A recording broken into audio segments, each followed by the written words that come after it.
ஜீ Tamil Saregamapa little champs season 4 ரசிகர்கள் எல்லாருமே சிவகார்த்திகேயன் அவர்களை பாராட்டி தள்ளிக்கிட்டு இருக்காங்க. காரணம் என்னன்னு கேட்டிங்கன்னா, இந்த கிராண்ட் ஃபினாலே நிகழ்ச்சிக்கு சிவகார்த்திகேயன் அவர்கள் சீஃப் கெஸ்ட்டாக போய் அங்கே யோகஸ்ரீ மூலியமாக தான் இந்த நிகழ்ச்சியே எனக்கு தெரிய வந்தது அப்படின்லாம் சொல்லியிருந்தார். அதுக்கும் ஒரு கட்டம் மேலே போயிட்டு அவருடைய பெரியப்பாவுக்கு 80 வயசுக்கு மேலே ஆகுதான். அவர் சிவகார்த்திகேயன் கிட்ட சொன்னாங்களாம், எப்படியாவது யோகஸ்ரீக்கு சினிமாவில் வாய்ப்பு கொடுத்துருடா அப்படின்னு சொல்லிட்டு அதை ஒரு ரெக்வஸ்ட் அங்கே எல்லார் முன்னாடியும் சொல்லி, இது மட்டும் இல்லாமல் எனக்கு தெரிஞ்ச மியூசிக் டைரக்டர் எல்லார்கிட்டையுமே நான் சொல்லிடுவேன், கண்டிப்பாக அது மூலயமா வரும்.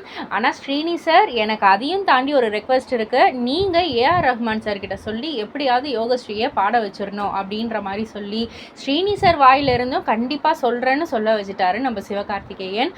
ஆக மொத்தத்தில் யோகஸ்ரீயோடைய வாய்ஸில் ஏதாவது ஒரு நம்ம பாடலை வெள்ளித்திரையில் கேட்போம் அப்படின்ற ஒரு நம்பிக்கையோட ரசிகர்கள் எல்லாருமே சிவகார்த்திகேயன் அவர்களை ஆஹா ஓஹோன்னு பாராட்டிக்கிட்டு இருக்காங்க. அவர் கஷ்டப்பட்டு முன் வந்தவர் தான். ஸோ அவருக்கு அந்த அருமை தெரியும், அந்த வழி தெரியும். அதனால் அவர் இந்த ஒரு குழந்தைக்கு உதவுறது ரொம்ப ரொம்ப சந்தோஷமாக பெருமையாக இருக்குது அப்படின்னு சொல்லிட்டு எல்லோருமே ரொம்ப ரொம்ப பாராட்டிக்கிட்டு இருக்காங்க.